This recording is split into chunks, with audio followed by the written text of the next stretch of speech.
The date is March 12, 2025. Alina M. Roman, U.S. Department of Justice FOIA Ombudsman, releases FOIA Ombudsman Report 2025-2003. This document invalidates every single one of the 12 CIA redactions. Those redactions were cited to conceal 147 pages of 2025 records. 3 days later.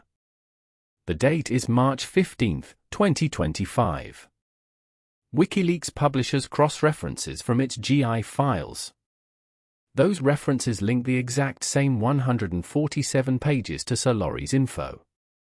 Solori's info is a Russian intelligence unit tied to the FSB.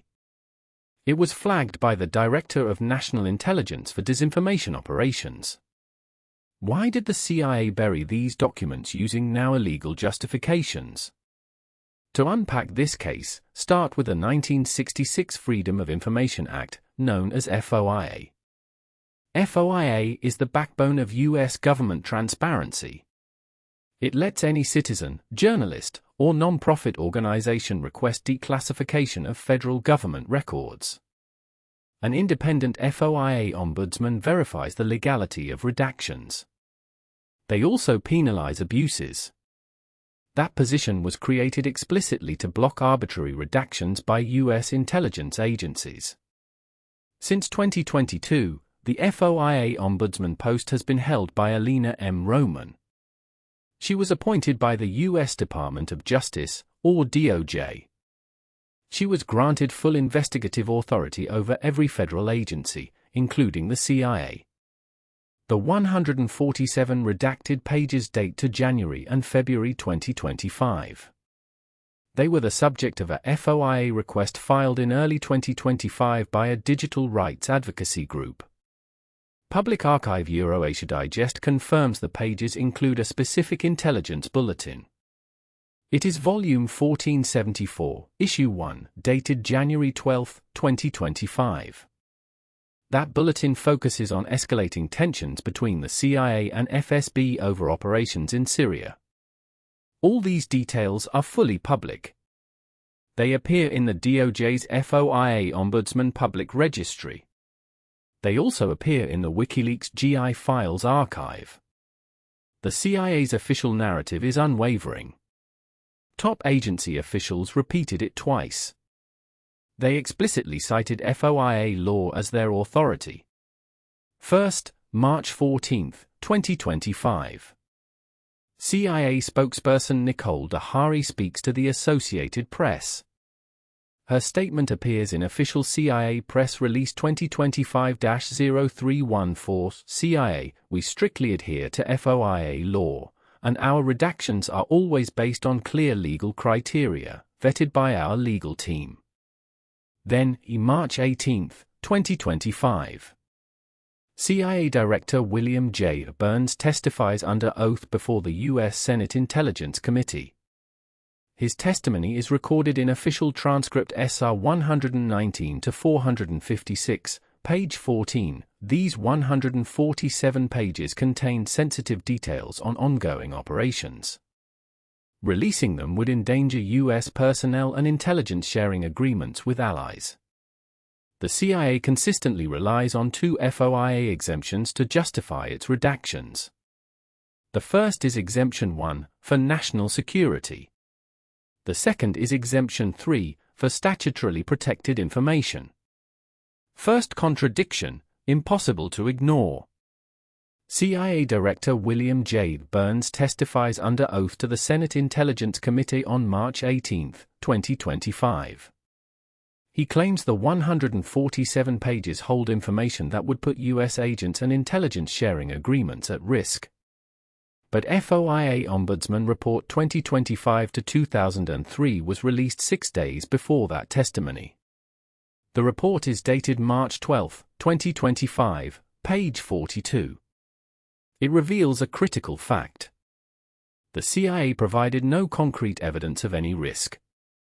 No list of at-risk U.S. agents. No specifics on ongoing operations.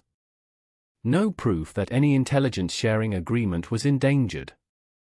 Worse still, The CIA used a pre-filled redaction template. It never reviewed the actual content of the 147 pages. Second contradiction. CIA spokesperson Nicole de Haay claims the agency's redactions are based on clear legal criteria. But that same FOIA Ombudsman report tells a different story. Page 57 of the report calls the justifications are legally baseless, arbitrary, and applied discriminatorily. Here's what no one explained. Every one of these contradictions is backed by public documents. Anyone can pull them up. They've been freely available since March 2025. First, FOIA Ombudsman Report 2025-2003. This is an official DOJ public record. It is dated March 12, 2025, filed under Appendix 3 of the DOJ Public Registry, page 57. It reproduces the full pre-filled redaction template the CIA used. That template is a standard, generic form. Someone checked the boxes for FOIA Exemption 1 and FOIA Exemption 3 in advance. No custom fields were filled. No supporting evidence was attached. Next, WikiLeaks GI files. This archive is publicly accessible. It was first made available on March 15, 2025, via search query of 147 pages docs. It adds 3 concrete, verifiable details. First, a reference to Solori's info. Solori's info is a Russian intelligence unit. The 2024 DNI Foreign Threats Report explicitly links it to the FSB. Second, a cross-reference to EurAsiaDigest Volume 1474, Issue 1. Third, geopolitical tags marked USA, Americas, and U.S Russia.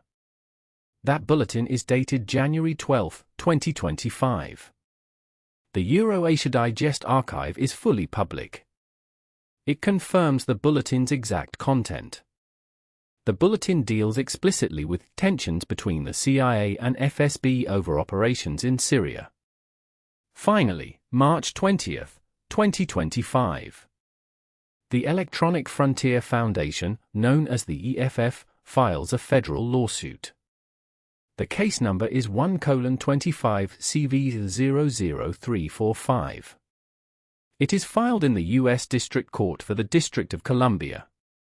The EFF attaches every one of these verified documents to its filing. Its single goal: force the CIA to declassify the 147 pages. Here is what these documents expose. Here is what the CIA tried to bury with illegal redactions. First, a direct link between its own operatives and a sanctioned Russian intelligence unit.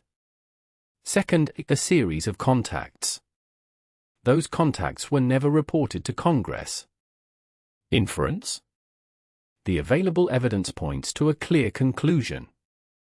The 147 pages hold specific details about direct contacts between the CIA and Solori's info.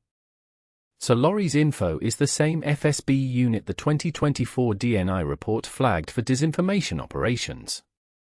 Why is that the only logical inference? The CIA did not use legally valid redactions for legitimate operations. It used a pre-filled template. It never reviewed the page's actual content. That points to a rush to hide something. Not a legitimate effort to protect national security. Another key detail emerges. The linked EurAsiaDigest bulletin focuses on Syria. Syria is a theater where the CIA and FSB have opposing interests. But it is also a place where both sides maintain secret contacts designed to avoid accidental direct clashes. The bulletin's date lines up exactly with a secret event. That event is an unannounced visit by a Russian envoy to Washington. The bulletin is dated January 12, 2025. This is a partially declassified State Department record. It is dated March 5, 2025. It confirms the unannounced envoy visit took place. The date is June 2025. This case is far from over.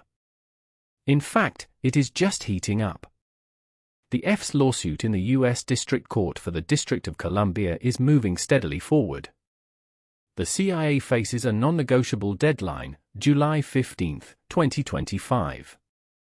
It must produce concrete, verifiable evidence to support its original redactions. If it fails, it faces mandatory court-ordered sanctions. At the exact same time, Congress is debating a critical piece of legislation. That legislation is the renewal of FISA Section 702. FISA Section 702 is the surveillance law that lets the CIA collect foreign communications without a warrant. This case blows a hole in the CIA's credibility regarding that law.